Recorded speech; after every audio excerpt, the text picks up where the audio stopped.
This isn't a pep talk, it's a system override, because what I'm about to show you rewires how your brain responds under fire. You'll stop begging for peace. You'll start operating like a strategist in chaos. This doesn't make you better at handling emotions. It makes you immune to emotional collapse. And once you cross this line, you don't go back to normal. You become the storm. Before we begin, understand this. This video is not entertainment. It's psychological warfare broken into 3 phases. In part 1, we reveal a brain hack designed for one moment only. The moment right before your mind breaks. Not after, not when it's calm, but mid-collapse, when most people shatter and a few evolve. Part 2 will expose the hidden cost of becoming emotionally unbreakable. The warnings no one tells you about strength that goes too far. And in part 3, we'll show you how to carry power without losing the last pieces of your humanity. You've been warned. Stay till the end, or don't watch at all. Let's begin. There's a moment right before you break, where your mind either crumbles or rebuilds itself mid-collapse. That's the moment this brain hack was designed for. It's called cognitive reframing under fire, and it's one of the rarest, deadliest mental tools a person can develop. This isn't your typical think positive garbage. It's not about pretending things are fine. It's about weaponizing your perception when everything's falling apart. Most people get hit with pain and they absorb it, they become it, they drown in it. But a mind trained in reframing, it converts pain into power in real time. Not, why is this happening to me, but what part of me is being reforged by this? Not, this broke me, but this revealed who I actually am. Not, I can't take this, but let's see what I become because of this. Here's how it works. Your brain isn't reacting to the world. It's reacting to the story you tell about it. Change the story, change the outcome, reframe the experience, and the pain becomes purpose. This is not suppression. It's transmutation. You are not denying the wound. You are giving it direction. You are not numbing out. You are tuning in with ruthless clarity. This is the foundation of inhuman strength. You stop spiraling. You stop playing victim. You stop begging life to be easier and start demanding that you become harder to break. And when that clicks, nothing outside of you has power anymore, because the battle no longer depends on what hits you, only on what you do with it. Here are 5 drills to master this brain hack. You're not reacting to life. You're rehearsing for it. This tactic builds a psychological pre-response library.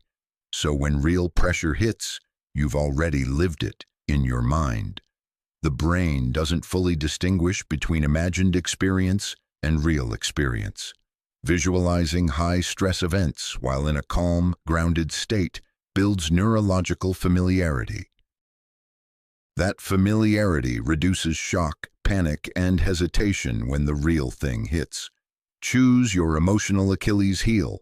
Public failure, rejection from someone you admire, betrayal by someone you trust.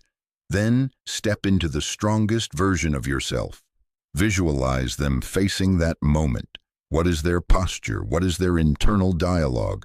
What emotion do they allow? What do they override? You're training your emotional immune system. So when pain hits, you don't break, you activate. We don't prepare for the battle. We become it before it happens.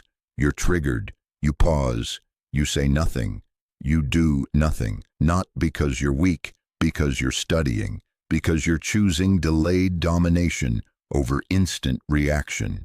Reacting emotionally hands power to the moment. This drill reroutes behavior from the limbic system, emotion center, to the prefrontal cortex, decision-making center. You're creating internal distance between stimulus and response. A gap where control lives. Pick 3 micro moments every day. Someone interrupts you. A coworker disrespects you. A loved one disappoints you. In those moments, no flinch, no defense, no expression, just silent awareness. You take notes mentally, emotionally, strategically, and you respond hours later, calm, calculated, surgical. What it builds: emotional invisibility, psychological intimidation. You become unpredictable, and unpredictability is dominance. Words aren't affirmations here, they're commands. You don't say them to feel good. You say them to program your core operating system under duress. Repetition wires belief, especially when paired with adversity. When you repeat a phrase during stress, your brain links that phrase to survival. Eventually, that phrase becomes a trigger for power, not panic. Choose one phrase. Say it when you're tired, you're anxious, you're disrespected, you're rejected. No emotion controls me. Pain sharpens me. I am not reacting. I'm rewriting. Over time, the phrase becomes instinct, and instinct is stronger than thought. Impulse is emotional sabotage in disguise. Tactical delay rewires your decision-making system by forcing your brain to wait until emotion has burned off. Strong emotion clouds executive function. Waiting 24 hours gives your brain time to recalibrate, so your decision is made by strategy, not chemistry. Whenever you want to, fire off a rage text. Quit something out of fear. Make a dramatic exit. Give in to temptation or pride. You don't act. You document. You let time remove the emotional fog. Then you strike or walk from total clarity. What it builds: command over time, impulse control, psychological power others feel but don't understand. Choose one emotion you've been feeding like a god. Then cut it off. No expression, no indulgence, no justification. Just denial, cold and clear.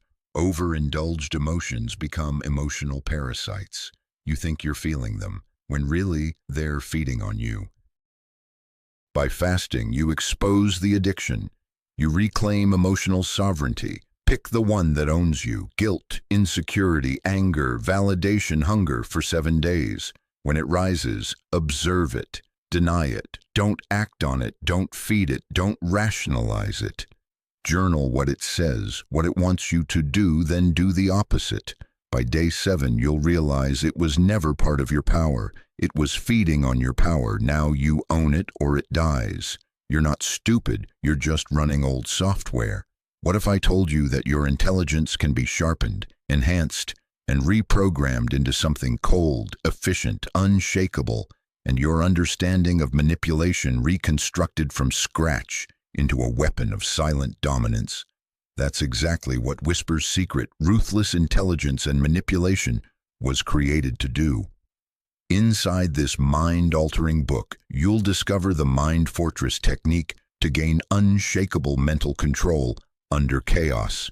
Mental manipulation, mastery to control conversations, perception, and people. Neuroessentialism, the intelligence upgrade that kills emotional interference. The final transcendence where your mind evolves past human conditioning. They taught you to be emotional, to react, to beg for logic instead of owning it. But that ends now. It's time to become dangerously intelligent. Read it now.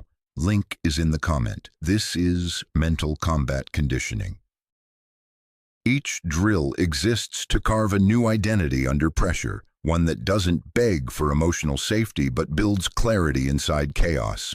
You're not training to survive storms. You're training to build them and walk through others like wind. You are reclaiming the throne inside your mind, not giving it to your trauma, not handing it to your habits, not renting it out to other people's approval. Because inhuman strength doesn't come from feeling less. It comes from owning what you feel, then weaponizing it. The first casualty of extreme resilience isn't weakness, it's memory.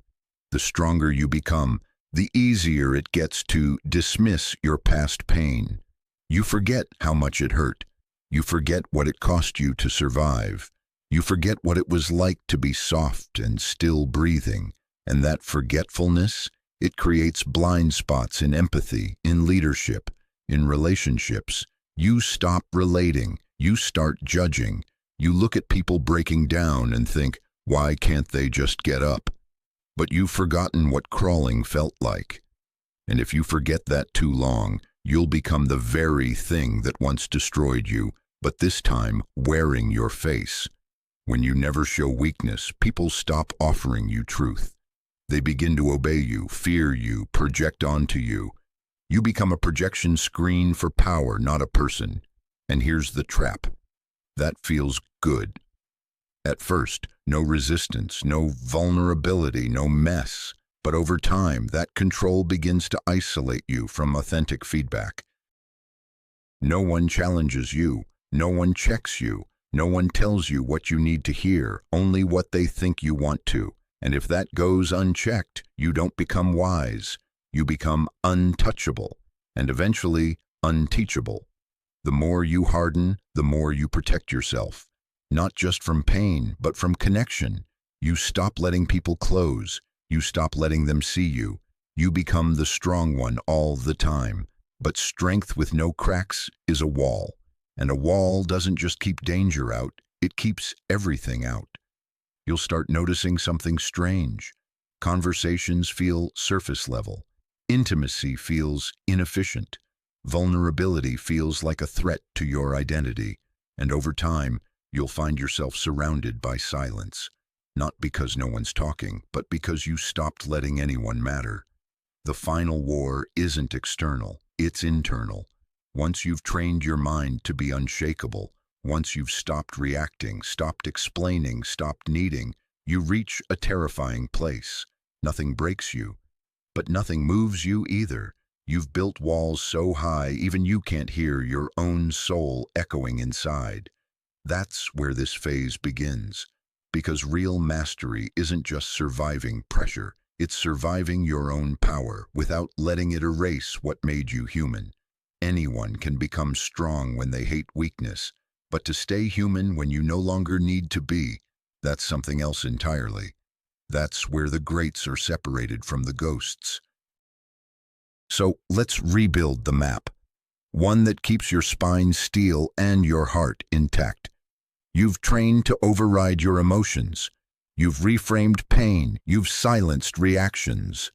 But here's the truth. Emotion is not the enemy. Unfiltered, unconscious emotion is. Emotions carry information. When you kill them completely, you lose the signal, the message inside the chaos. So the goal now is to listen without obeying, feel without falling, let sadness whisper, let anger knock, let fear speak, but never hand them the microphone. Never let them drive the car. You are the translator now. You extract the meaning, not the madness. This is non-negotiable. You can't be hard everywhere and expect to stay whole. The world will ask for your edge. But your soul needs one space where the blade can be set down. That might be a partner who sees you, a journal where you bleed in ink, a meditation where the mask comes off, a moment with your younger self in silence. That space is sacred. It's not weakness. It's your return point. The proof that you are still in there beneath the armor, because if you don't choose where to be gentle, your mind will forget how to be. And once gentleness dies, so does everything that made the strength worth it. This is the most subtle trap. You become strong to escape manipulation, then begin to manipulate. You become silent to avoid chaos, then start using silence as a weapon. You become disciplined to avoid pain, then start inflicting that same pain onto others who haven't earned their scars yet. That's the danger. That you turn into the thing you had to survive. But now it wears your face. Now it speaks your voice. Now it calls itself growth. So check yourself. Why am I saying this? Who am I trying to control right now? Am I creating clarity or compliance? Because you can win every argument and still lose your soul doing it. When no one can stop you, you must stop yourself. When you can justify anything, you need something higher than your ego to answer to. Enter your code. This is your unbreakable inner law, the rules you write when your mind is clear, so you don't betray them when your ego is loud. It should be specific, ruthless, personal examples. I do not punish others for my past. I never speak to control, only to reveal. I don't fake emotions to manipulate connection. If I lose empathy, I lose the game. This is your compass in chaos, your leash on the monster, your tether to the part of you that remembers the mission. Without this code, strength will morph into power addiction. And that addiction, it never ends clean. There's one more piece. You can't grow alone forever. Because no matter how strong you become, the human need to be seen doesn't die. It just gets quieter, quieter, until it becomes a silent scream. That's why you must seek out the rare ones. People who don't fear your silence. People who don't shrink when you don't react. People who challenge your thinking without needing to fix it. People who see your power and still look you in the eyes as an equal. Those people, they don't need you to soften, but they won't let you disappear either. And that's where you find your center again. Not in the crowd, not in the applause, but in real, raw recognition. Connection that doesn't need you to be humanly weak, only to be honestly human. You can lead, you can dominate, you can walk into any room and control the energy. But if you lose presence, you'll forget why you built any of it. Presence isn't emotion, it's awareness. It's the part of you that's here, real, awake. The part of you that remembers what you felt before the numbness, who you were before the silence, why you started this journey in the first place. Presence is the pulse beneath the armor. Keep it alive, or you become the armor itself. So here it is. You've built the strength. Now build the discipline to carry it like a weapon, not wear it like a mask. Stay sharp, stay precise, stay dangerous. But never stop being human on purpose, because real power isn't just being cold under fire. It's being warm by choice and still untouchable. That's the real monster. That's the real master.